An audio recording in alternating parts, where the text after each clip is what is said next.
Dasar anak yang tak tahu diri, pergilah dari rumah ini.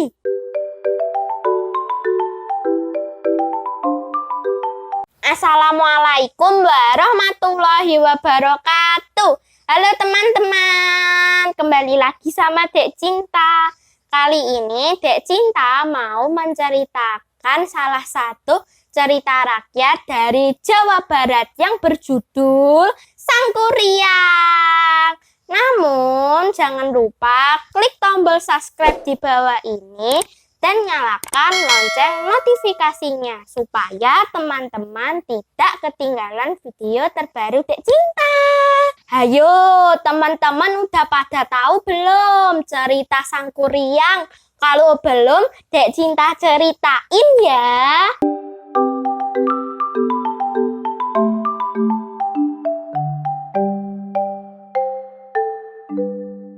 Pada zaman dahulu, di tanah Parahyangan, ada sebuah kerajaan yang dipimpin oleh Baginda Raja dan ditemani oleh Ratu. Mereka hanya memiliki seorang putri yang bernama Dayang Sumbi. Ia terkenal dengan kecantikannya dan kecerdasannya.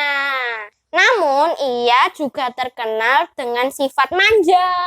Pada suatu pagi, saat Dayang Sumbi sedang menenun, ia merasa tak enak badan. Ia tidak sengaja menjatuhkan pintalan benangnya ke lantai berkali-kali. Ya ampun, lagi-lagi pintalan benangnya terjatuh. Aku berjanji, siapa yang bisa menemukan pintalan benangku? Kalau laki-laki akan aku jadikan suamiku. Kalau perempuan, aku akan menjadikan saudara perempuanku, kata Dayang Sumbi. Tiba-tiba datanglah seekor anjing yang sakti bernama Tumang. Guk. Ini milikmu, Tuan Putri. Guk. Kenapa engkau yang membawa pintalan benangku? Aduh, suka tidak suka aku harus menepati janjiku untuk menjadikan anjing itu suamiku. Mereka pun menikah dan hidup bahagia. Mereka mempunyai seorang anak laki-laki yang bernama Sangkuriang. Setiap hari Sangkuriang selalu ditemani oleh Tumang. Sangkuriang hanya mengetahui Tumang seekor anjing biasa yang selalu menemaninya, bukanlah sebagai ayah kandungnya. Sangkuriang tumbuh menjadi anak yang tampan dan gagah. Pada suatu hari, Dayang Sumbi memanggil Sangkuriang. Sangkuriang, anakku, kemarilah. Ibu sangat ingin memakan daging rusa. Pergilah ke hutan untuk mencari daging rusa dan ajaklah si Tumang. Baiklah ibundaku, aku akan mencarikan daging rusa untukmu.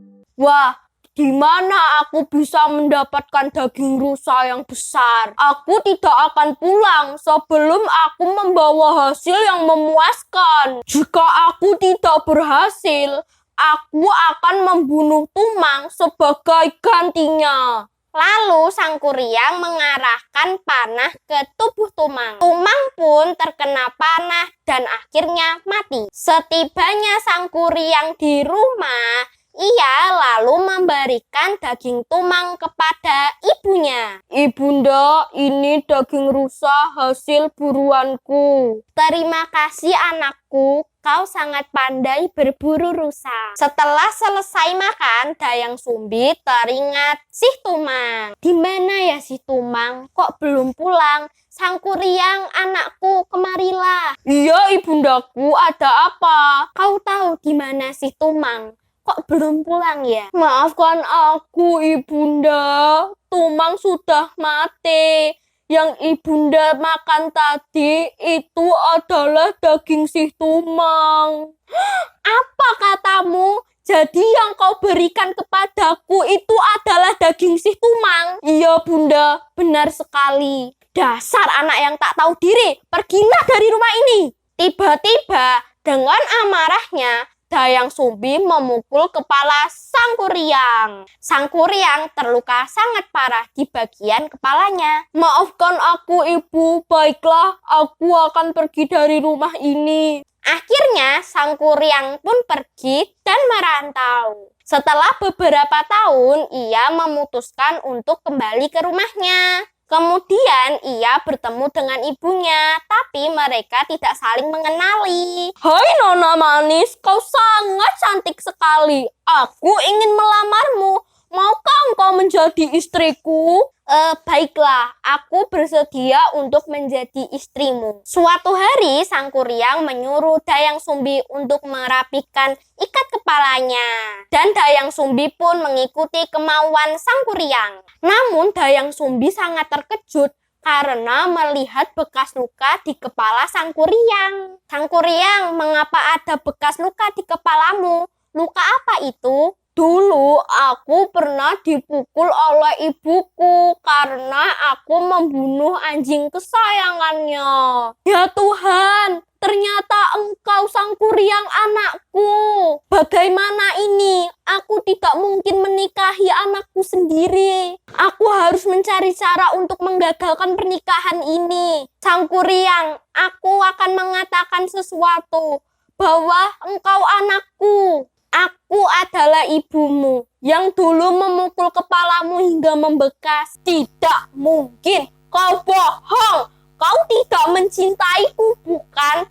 Kau hanya ingin menggagalkan rencana pernikahan kita. Tidak, anakku. Sejujurnya, aku ini adalah ibu kandungmu, nak. Setelah panjang lebar Dayang Sumbi menjelaskan dirinya dan si Tumang, Sang Kuryang tidak mau mendengarkan dan tetap ingin menikahi Dayang Sumbi. Dayang Sumbi mencari cara untuk menggagalkan pernikahannya. Wahai Sang Kuryang, apa kau ingin tetap menikahiku? Tentu, tekadku sudah bulat. Baiklah, aku bersedia menjadi istrimu, tapi dengan syarat. Apa syaratnya? Baiklah, engkau harus membuatkanku bendungan dan perahu dalam waktu semalam. Baiklah Dayang Sumbi, aku akan melakukan syarat itu. Lalu Sang Kuryang pun pergi. Dengan kesaktiannya, dia memanggil jin-jin untuk membantunya untuk membuat bendungan dan perahu untuknya. Ketika pekerjaan Sang Kuryang tengah berlangsung, Dayang Sumbi menggunakan tipu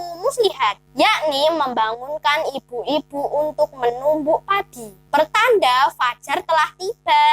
Sang Kuryang pun berhenti melakukan pekerjaannya. Dan jin pun berlari dengan cepat karena mengira fajar telah tiba. Namun Sang Kuryang pun sadar, ini hanyalah tipu muslihat Dayang Sumbi.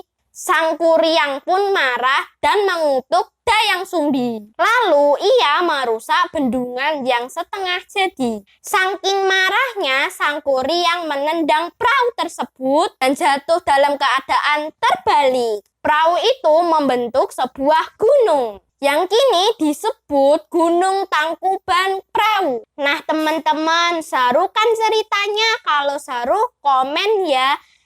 Ada pesan moralnya loh. Kita tidak boleh berbohong kepada orang tua dan sayangi hewan peliharaan. Nah teman-teman, Dek Cinta pamit dulu ya. Kalau Dek Cinta ada salah ucapan maupun kata-kata, mohon dimaafkan ya. Wassalamualaikum warahmatullahi wabarakatuh. Dadah teman-teman, I love you. Mwah.